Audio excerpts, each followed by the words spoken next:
Assalamualaikum warahmatullahi wabarakatuh.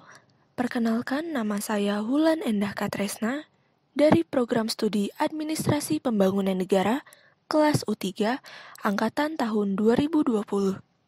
Dalam video ini, saya akan menjelaskan mengenai pendekatan terhadap evaluasi yang merupakan bagian dari isi buku berjudul Analisis Kebijakan Publik yang ditulis oleh Bapak William Dan.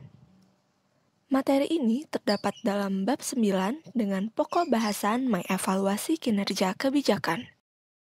Evaluasi semu merupakan pendekatan yang menggunakan metode-metode deskriptif untuk menghasilkan informasi yang valid dan dapat dipercaya mengenai hasil kebijakan tanpa berusaha untuk menanyakan tentang manfaat atau nilai dari hasil-hasil kebijakan terhadap individu, kelompok, atau masyarakat secara keseluruhan.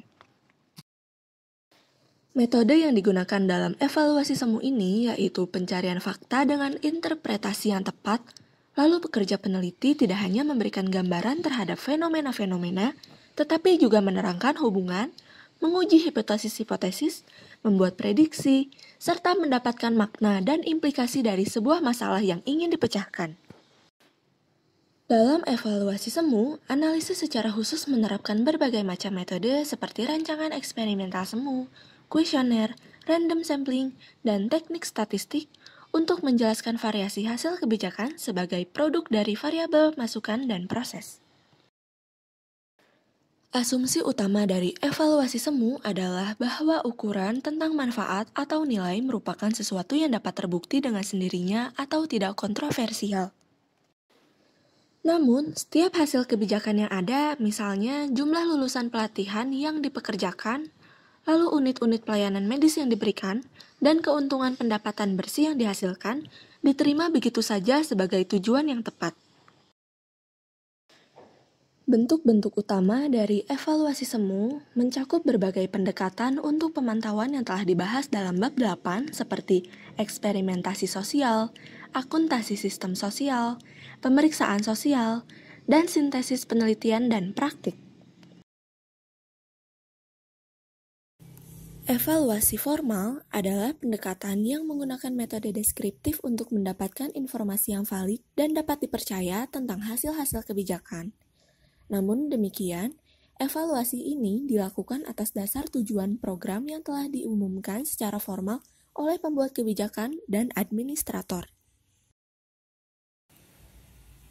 Evaluasi formal ini menggunakan undang-undang, dokumen-dokumen program, dan wawancara dengan pembuat kebijakan dan administrator untuk mengidentifikasikan, mendefinisikan, dan menspesialisasikan tujuan serta target kebijakan. Asumsi utama dari evaluasi formal adalah bahwa tujuan dan target diumumkan secara formal merupakan ukuran yang tepat untuk manfaat atau nilai kebijakan program.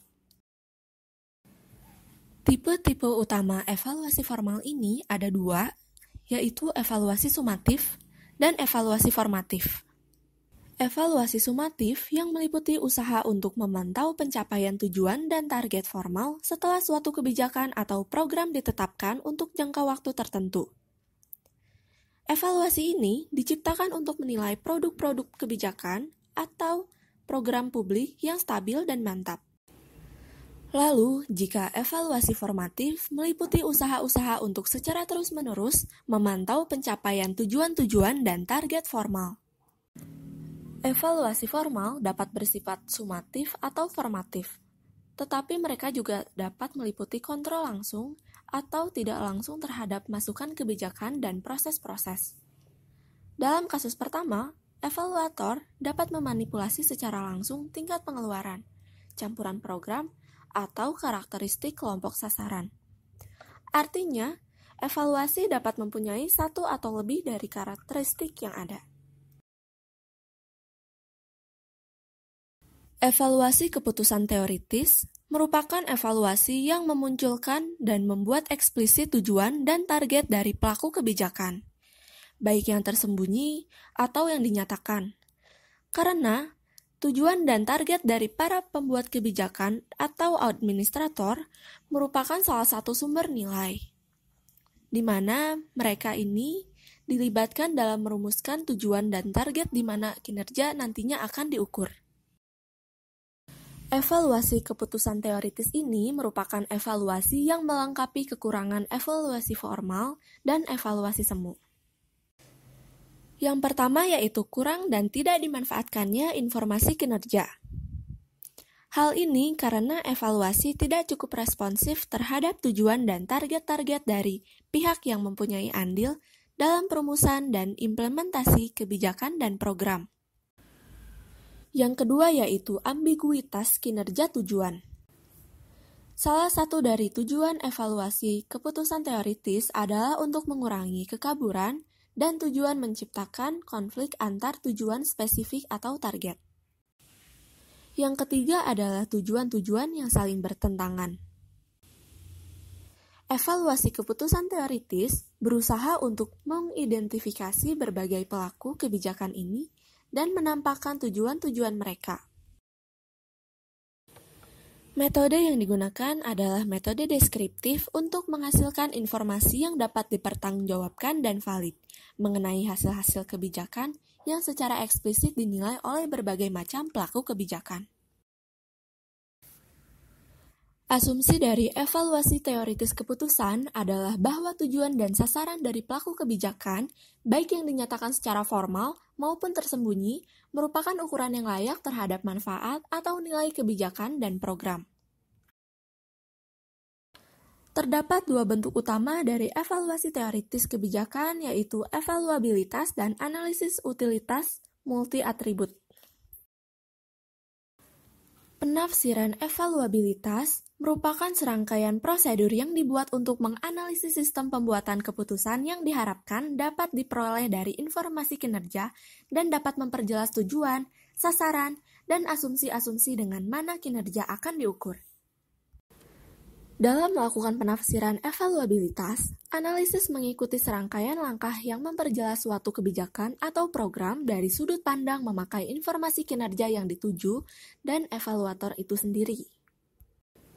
Suatu kebijakan atau program agar dapat dievaluasi maka harus masuk kriteria. Yang pertama yaitu satu kebijakan atau program yang dapat diartikulasikan secara jelas. Yang kedua yaitu tujuan atau konsekuensi yang dirumuskan secara jelas. Dan yang terakhir adalah serangkaian asumsi yang eksplisit dan menghubungkan aksi atau konsekuensi. Analisis utilitas atribut merupakan serangkaian prosedur yang diciptakan untuk mengambil dari para pelaku kebijakan yang banyak memiliki pandangan subjektif tentang probabilitas terjadinya sesuatu atau nilai dari hasil kebijakan. Berikut ini merupakan tahap-tahap pelaksanaan analisis utilitas.